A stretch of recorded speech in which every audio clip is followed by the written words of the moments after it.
My father kicked me out of family dinner because I refused to buy my sister a car. I walked into my parents' house, and the first thing that hit me was the smell of barbecued ribs, baked mac and cheese, and the faint but unmistakable scent of Dad's fancy cologne, the same one he's worn since the 90s. Mom always went all out for family dinners, and tonight was no exception. The dining table was loaded with classic American comfort food, cornbread, mashed potatoes, grilled steaks, and enough beer and whiskey to keep Dad in what he called his Sunday best mood. I wished I could say I was excited to be there, but I already knew how the night was going to go. It always did. My younger sister, Lauren, was a golden child, the one who could do no wrong, while I was the independent one, which was just a nice way of saying I didn't get handouts. I grabbed a plate and was about to dive into the mac and cheese when Dad, already 2 drinks in, cleared his throat. Lauren's been doing great in college, he announced like he was giving a TED Talk, top of her class. Professors say she's got a bright future ahead. I took a sip of my beer and nodded, keeping my mouth shut. No need to poke the bear. Mom beamed. She's been working so hard, Frank. She deserves all the success. Good for her, honestly. But I already knew where this was going. It was the way they acted like Lauren was a second coming while I was just some extra piece of furniture that got under my skin. I bet it's tough balancing school and work, huh, sweetheart? Dad said, his voice thick with fake sympathy. That's why I was thinking. He turned to me, and I knew it was game time. Ethan, don't you think it's time you helped out your sister a little? There it was, the setup. I glanced at Lauren, who was pretending to be surprised. But come on, she already had this conversation with them. How do you mean? I asked, like I didn't already know. Dad leaned back, swirling his whiskey. She's been struggling to get to work in class. You got a good job now. Maybe you could buy her a car. I almost choked on my drink. I thought they were going to ask me to help with rent or pitch in for groceries, not buy her a whole car. Lauren gave an Oscar-worthy performance of humility. I mean, I wasn't going to ask, but it would make things so much easier. Just something simple like a used Civic. I put down my fork. You want me to buy her a car? Mom jumped in before I could even react. It's not that much to ask, sweetheart. You're doing so well in your job. It wouldn't even make a dent in your finances. Oh, sure, because my paycheck was just monopoly money. I shook my head. I'm not buying her a car. Silence. Dad's face twitched, and I could see the explosion coming from a mile away. Are you serious? I stayed calm. Yeah, I'm serious. I worked my way through college without anyone buying me a car. If Lauren wants one, she can do what I did, save up. Dad slammed his glass down so hard, I thought it would shatter. Unbelievable. Lauren sighed dramatically. I knew this would happen. I pushed my plate away. Knew what would happen? That I wouldn't let you take advantage of me. Mom put a hand on Dad's arm, trying to de-escalate, but he was already too far gone. You know what, Ethan? I don't know where we went wrong with you. His voice was sharp, full of disappointment. You become selfish. You only think about yourself. I let out a dry laugh. That was rich, coming from him. Dad pointed at the door. If you're going to act like this, you can leave. I looked at my mom, hoping she'd step in, but she just sat there, lips pressed together, avoiding my eyes. Lauren crossed her arms, looking satisfied, like she just won some silent battle. I stood up, grabbed my jacket. All right then. No one stopped me as I walked out. The night air was cold, but it felt better than being in that house. I wasn't even surprised. This was how it always went. I just didn't expect them to stoop this low. I got in my car, gripping the steering wheel as I processed everything. They had made their choice, and I had made mine. I wasn't going to be their ATM. Not anymore. I woke up the next morning still feeling the weight of last night's disaster. My dad's words echoed in my head. Selfish, ungrateful, only thinking about myself.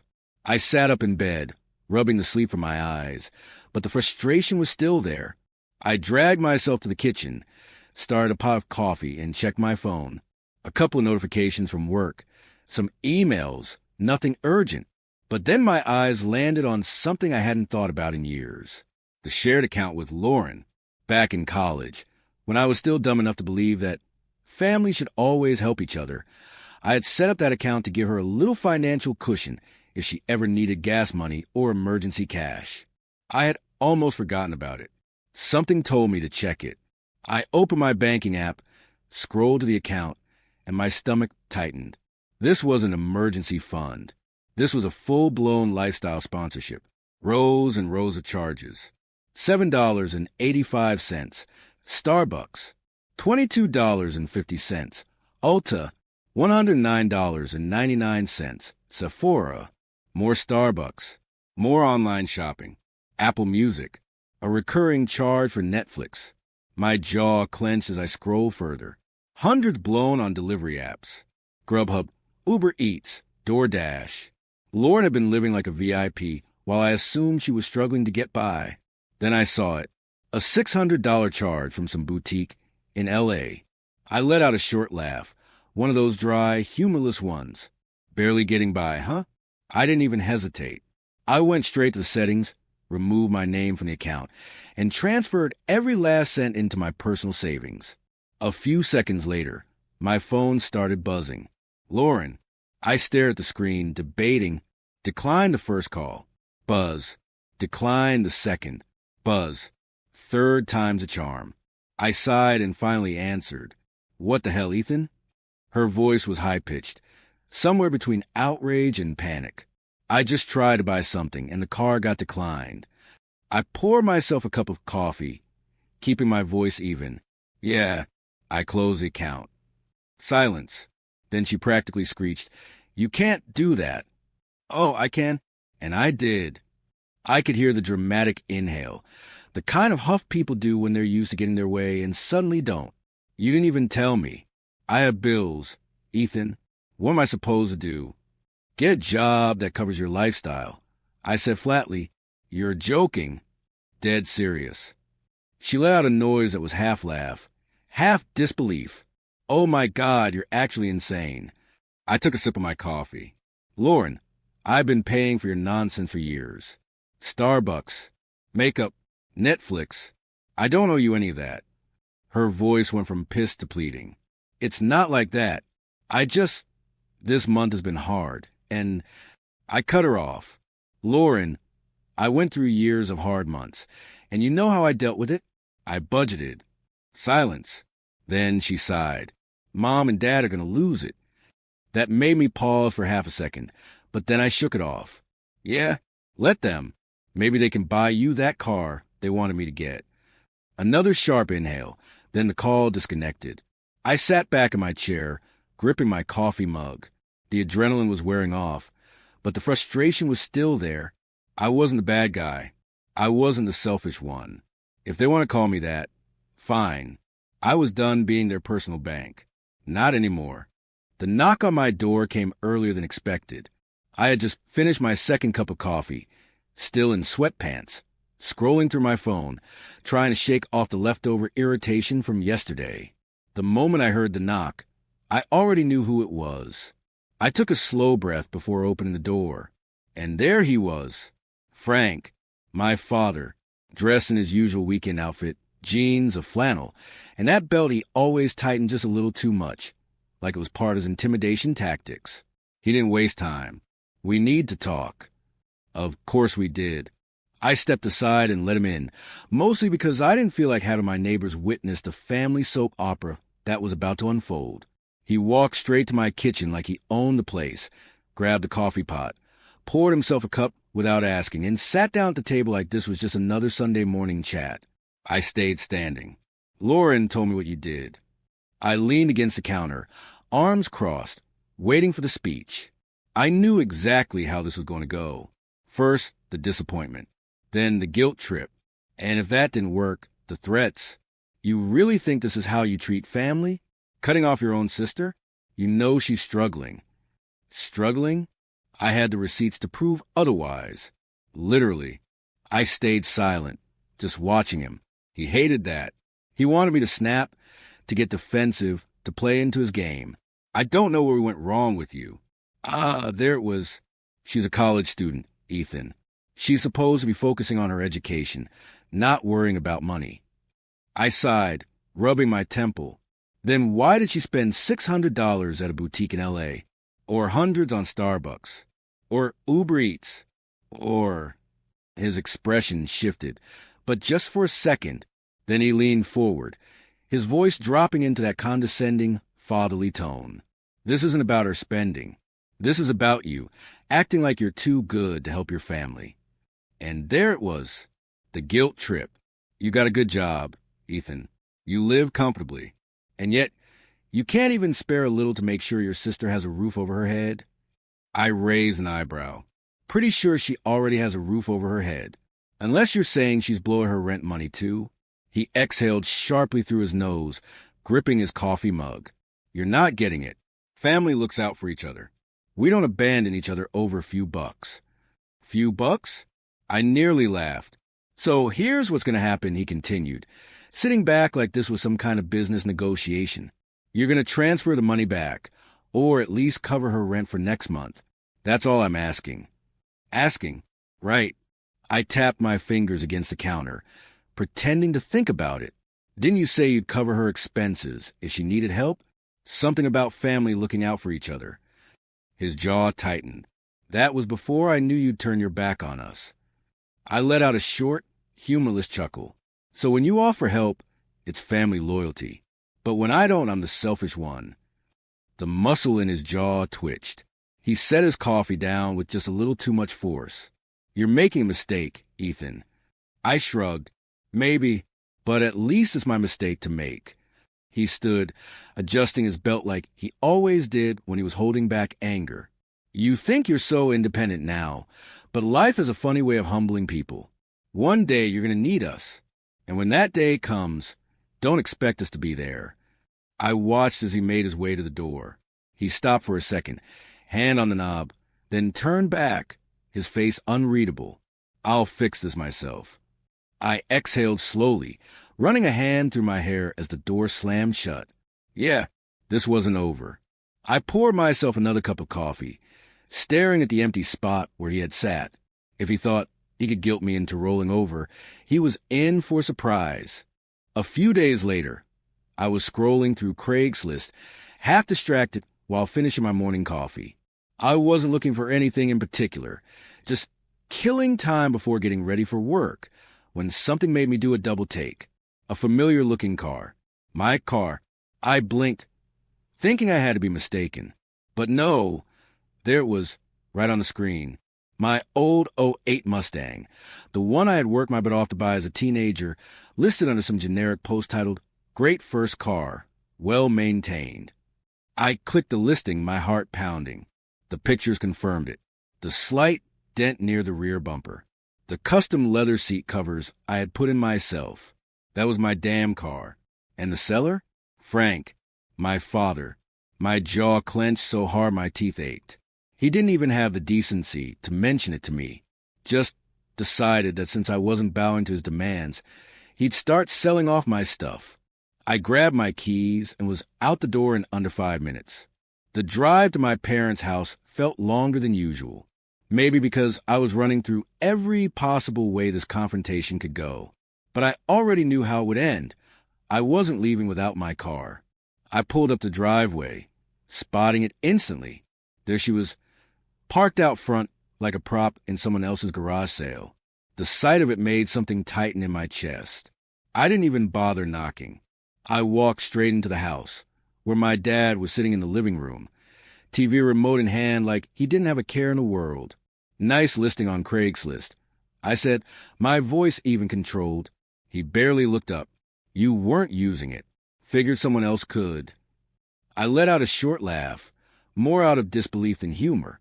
You figured? Without asking me? That car is mine, Dad. I paid for it. He set the remote down, finally giving me his full attention. It's been sitting in the driveway for months, Ethan. You clearly don't need it. I stared at him, half expecting some sign of guilt. There was none, just that same old, I know best look he had mastered over the years. Yeah? Well, I need it now. I grabbed the spare keys from the hook by the door, the same place they'd always been. Before he could say another word, I was out the door and behind the wheel. The engine roared to life, just like it always did. I couldn't help but smile, even through my frustration. I didn't waste time. I reversed out of the driveway and took off down the street before my dad even made it out the front door. It wasn't until I hit the main road that my phone started buzzing. Dad.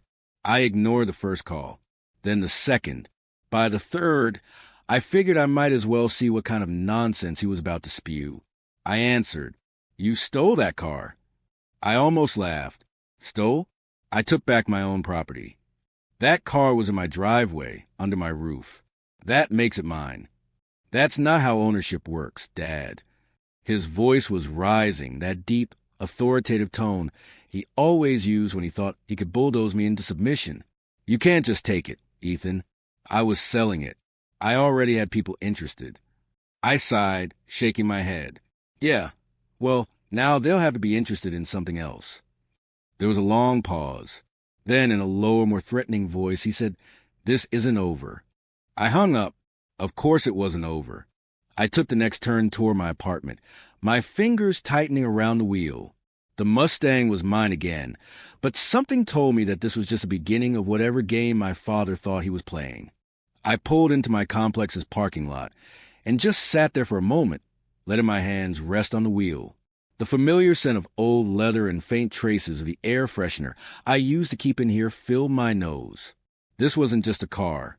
This was years of my life. Long shifts at a crappy job, late nights fixing it up, saving every dollar to afford it.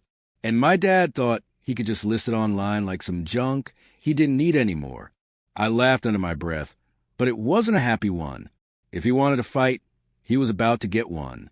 A couple of days passed, and I was finally starting to cool down from the whole stolen Mustang fiasco. I told myself I'd let it go, move on, no more family drama, no more ridiculous stunts. Then I walked into my apartment and felt my stomach drop. The place wasn't trashed. No broken windows, no kicked-in door. But the second I stepped inside, I knew something was wrong. My gaming console, gone. My laptop, gone. My watches, including the one my grandfather had given me, gone. I stood in the middle of my living room, trying to make sense of it. Nothing else had been touched. My TV was still on the stand. The cheap jewelry I never wore was right where I left it. The kitchen was untouched. This wasn't some random break-in. This was personal. I checked the lock. No signs of forced entry. The door had been opened with a key. My fingers tightened around my phone as I scrolled to the one number I really didn't want to call. Frank. I hit dial. He picked up after the second ring, his voice cool, like he'd been expecting my call. Finally noticed, huh? I felt my pulse spike. I clenched my jaw so hard it hurt. "Where's my stuff?" He let out a short, humorless chuckle. I sold it. I nearly dropped the phone. "You did what?" "You don't want to help family? Fine. Then you don't need all that extra stuff. Someone else can make better use of it." I gripped the back of the couch, trying to ground myself. "You came into my apartment and took my things because I wouldn't pay for Lauren's rent." He didn't even flinch. "It wasn't taking, Ethan. You're my son. Everything you have. We help you get one way or another. Don't act like you did it all on your own." My vision blurred with frustration. I forced myself to take a breath, to keep my voice level. "So that's it? You just decide you can take whatever you want." "Not whatever I want," he said, like he was being reasonable. "Just what you don't need. You weren't using half of it anyway." I felt a sharp, bitter laugh rise in my throat. "So you're running a pawn shop now?" He ignored the sarcasm. "You're overreacting. It's just stuff. If you want something back, you can buy it again. Maybe with the money you should have used to help your sister." That was it. That was the final straw. I exhaled slowly, my hand shaking as I forced myself to stay calm. "I'm done." He didn't even hesitate. "Yeah? With what?" "With you? With this.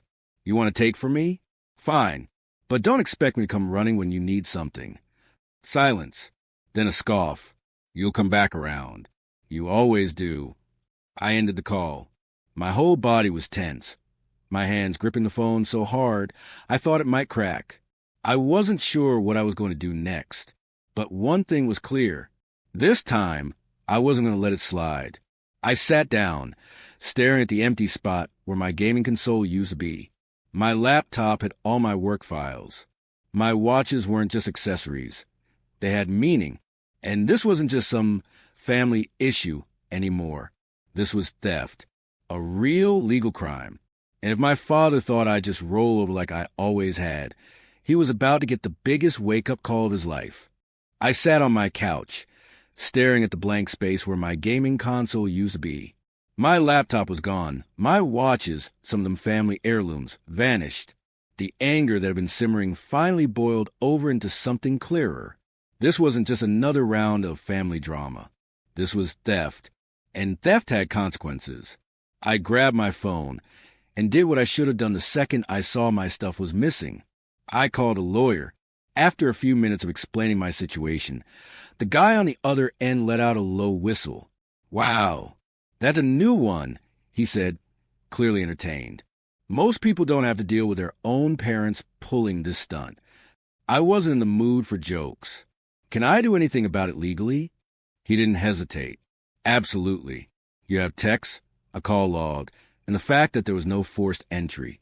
If your father took your belongings without consent, that's theft. Plain and simple." I exhaled. I knew it. But hearing it from someone who actually understood the law made it hit differently. He continued. "If you file a police report, they'll have no choice but to investigate. Whether or not it goes to court, well, that depends. But if your dad wants to play this game, he's in for a reality check." That was all I needed to hear. I thanked him, hung up, and immediately called the police non-emergency line. The conversation was surprisingly smooth. The officer took down the information and advised me to stop communicating with my father for the time being. That part made me pause. My entire life, I had been taught that family issues stay in the family. No matter how bad things got, you didn't involve outsiders. But this was different. He didn't just take a couple of bucks from my wallet. He had broken into my home and sold my property like it was his to do whatever he wanted with. I got off the phone, the weight in my chest a little lighter. Then I did something I never thought I'd do. I called my father. It rang twice before he picked up. "Ethan." His tone was flat, like he was bracing for a fight. I didn't waste time. I filed a police report. Silence. Then a scoff. "You didn't." "I did." I could almost hear the gears turning in his head. "You're really going to drag our family through this over a couple of gadgets?" I clenched my jaw. Over my property being stolen and sold without my consent? "Yeah, I am." There was a pause, and for the first time in a long time, I thought I heard something new in his voice. Panic. "Listen, son," he said, suddenly switching to that sickly sweet, let's be reasonable voice. "There's no need to get the police involved. Let's talk this out like adults." I leaned back, shaking my head even though he couldn't see me. That option was on the table before he decided to sell my things behind my back. He let out a heavy breath. "Fine. What do you want?" I almost laughed. He didn't even deny it. Didn't try to gaslight me, twist the story, make me feel like I was overreacting. He knew exactly what he had done, and now that there were real consequences, he was scrambling. "I want my money. Every dollar you made from selling my stuff. Now." Another long pause. Then the magic words. "Fine. I'll send it." I checked my phone a few minutes later, and sure enough, a transfer notification popped up. Every cent. I half expected him to try and short me, but I guess the threat of actual legal action was enough to scare him straight. The weight in my chest finally lifted. I had won this round. But I wasn't naive. This wasn't over. I got up, walked to the kitchen, and poured myself a drink. The Mustang, the stolen electronics, the years of guilt tripping. It was all coming to a head. My father was losing control over me, and he hated it. And something told me he wasn't done trying to get it back. For the first time in my life, I was making decisions purely for myself. No guilt, no second guessing. Just me, my own path, and a fresh start somewhere far from the mess I had left behind. A week later, I packed up my apartment, put in my 2 weeks at work, and started looking at places out of state. Texas? Too hot. New York? Too expensive. Eventually, I landed on Colorado, good job market, decent rent, and most importantly, far enough away that no one could just drop by. I didn't tell anyone. No warning, no goodbyes. The only clue they got was when I canceled my lease, shut down my old phone number, and disappeared. For the first time, I felt like I could breathe. Months passed. My new life was quiet, peaceful. I had a new job, a new apartment, and no surprise visits, no passive-aggressive texts, no constant guilt trips about how I wasn't doing enough for the family. Then, out of nowhere, a knock on my door. I hesitated before opening it. No one here knew me well enough to drop by unannounced. My address wasn't listed anywhere obvious. I pulled the door open, and there she was, my mother, looking smaller than I remembered. The confident, always in control woman I grew up with was gone, replaced by someone who looked drained. I didn't invite her in. She took a shaky breath. "Ethan, please. We need to talk." That same old part of me, the part that had spent years trying to please him, to be the good son, wanted to listen. But I had learned my lesson. "How did you find me?" I asked, keeping my voice even. She hesitated, then sighed. "Lauren, she hired someone. A private investigator." I blinked. "She did what?"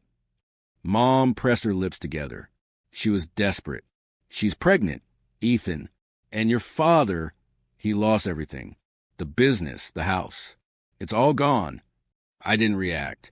I just stood there, processing.